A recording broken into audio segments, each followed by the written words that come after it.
The Ben mukunda bwa mbere nk'inshuti yanjye magara mbere yuko mukunda nk'umugabo wanjye cyangwa se tukaba dukundana nk'uko abandi bagabo n'abagore bakundana. Ngewe ntabwo mukunda bya bindi byo kumutinya cyangwa se kumwubaha cyane, ahubwo tubanye mu bushuti udashobora gusobanukirwa.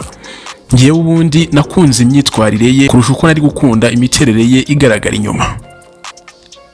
Ni inkuru ikomeje kugenda igaruka ku mbuga nkoranyambaga ndetse abantu benshi bagaruka ku magambo Pamela yatangaje kuri uyu munsi avuga ko ngo buriya nubwo mu minsi yatambutse cyangwa se mu myaka yashize umuhanzi The Ben yari umuhanzi ukunzwe n'igitsina gore cyane, ariko we bitigeze bimukurura, bitigeze biba nkaho ariyo mbarutso yo kuba bagirana umubano udasanzwe kugeza naho bafashe umwanzuro wo kuba bakundana ndetse bakanabana nk'umugabo n'umugore kugeza kuri uyu munsi.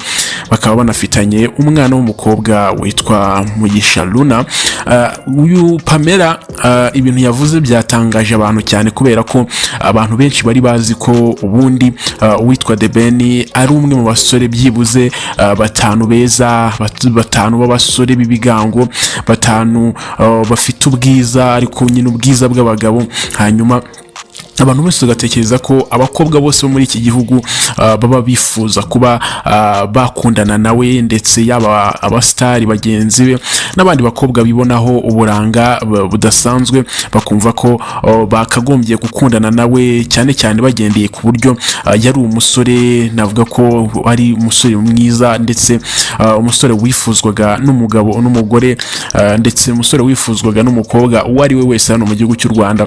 Pamela rero yaje gutangaza ko we muri icyo gihe aho abandi bakobwa bose bari barasamaye, abandi bakobwa bose babonaga The Ben ari igitangaza, we ngo ibyo byose atabibonaga ndetse atarabyitayeho habe na gato, ahubwo we agatangaza ko The Ben ajya kumuapproachinga cyangwa se bajya gutangira kuvugana bahuye nk'abantu basanzwe, ndetse Pamela nta nubwo yigeze abitindaho cyane.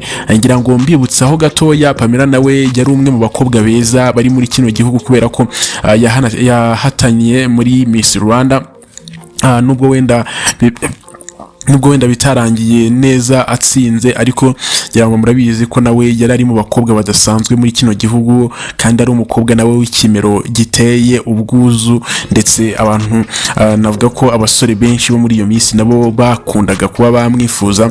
Ariko bajya guhura we na The Ben byari ibintu bisanzwe, ibintu umuntu wese rwose yarebaga akavuga ati aba bantu bakagombye gukora couple nziza, nubwo Pamela we ubwe yatangaje ko atigeze habe na gato yiyumvamo kubana na The Ben cyangwa se gukundana nawe, ahubwo bahuye bisanzwe. Hanyuma uko bagendaga baganira umunsi ku munsi, Pamela akagenda akunda imyitwarire. We yavuze ko ngo yikundiye imyitwarire kurusha uko yakunze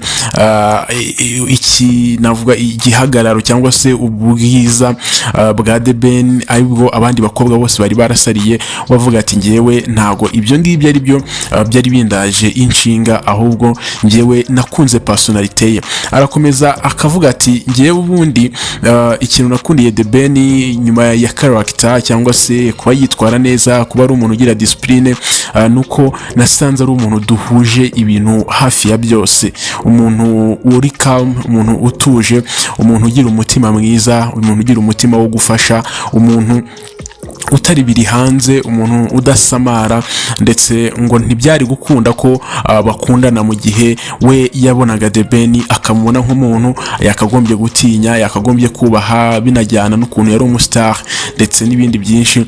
Akavuga ati rero ngewe ntago nifuzaga ko mbana na The Ben mu buryo bwo kumutinya, buryo bwo kumva mugomba icyubahiro, ahubwo twebwe twabanje kubaka ubushuti bwacu, ubushuti navuga ko bwabaye ubushuti magara, kuko kugeza uyu munsi niwe nshuti magara ya mbere mfite, niwe muntu mfite wa mbere mu buzima bwanjye nagize mu buzima, nkajya muganiriza buri kimwe cyose nifuzaga kumuganiriza, ndetse akangira inama muri byinshi tukanakorana nyine imishinga igiye itandukanye.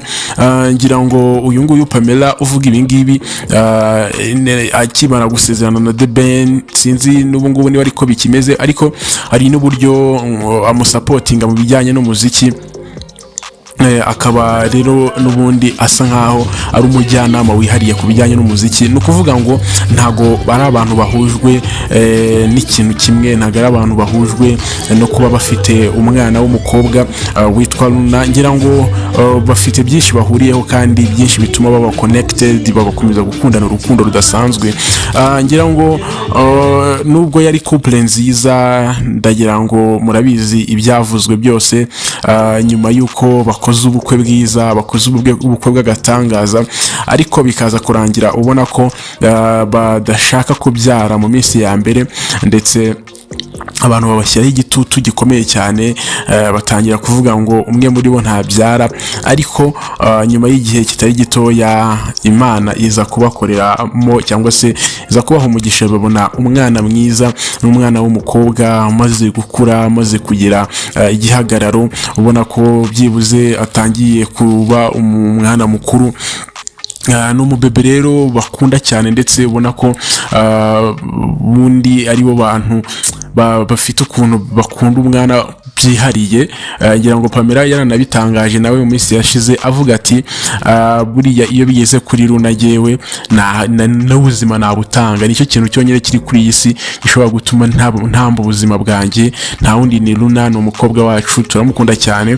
The Ben nawe akavuga ati buriya uko byagenda kose, mbere y'uko njya kuryama buri munsi ngomba kubanza nkajya gusura icyumba cya Luna nkareba uko ameze, ubundi nkamusezera nkajya kuryama. Ndetse niyo mbyutse mu gitondo ni ihame ko ngomba kubyuka njya kureba Luna, nkareba uburyo yaramutse, nkareba uko ameze, ubundi nkabona ubwajya mu kandi kazi no kureba inyungu nyine zanjye bwite, ariko namanje kumekinga shuwa ko umwana wanjye ameze neza. N'umwana ukunzwe, n'umwana uri mu maboko meza, umwana uri mu maboko y'ababyeyi basenga, uri mu maboko y'ababyeyi bagira umutima wo gufasha. Ni ibintu byiza kandi navuga ko abantu bakagombye kubigiraho, kubera ko ntago ari henshi uzabona abantu babiri bakoze couple navuga ko ihura cyane, ari abantu baba bahuza, ukabona ko koko ibintu byabo birimo genuinity, cyangwa se ukabona harimo nyine natire ya nyayo, rwa rukundo nyine rwa nyarwo, rwa rundi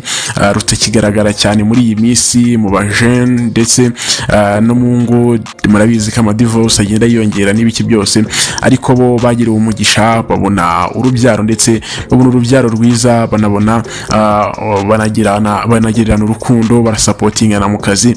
Ubona ari ibintu byiza, ndetse twakagombye kwimakaza no gushishikariza abantu benshi kuba babigiraho. Ngayo nguko rero ni amagambo Pamela yatangaje, amagambo yatunguye benshi, ndetse akomeza gushimangira urukundo akunda The Ben. Hanyuma nakubwira iki wowe ubakunda, ubwo nizeye ko unyuzwe n'iyi nkuru. Ngewe nitwe Dino yawe, ngiye gutegurira nkanakugezaho amakuru ya Mega TV Rwanda.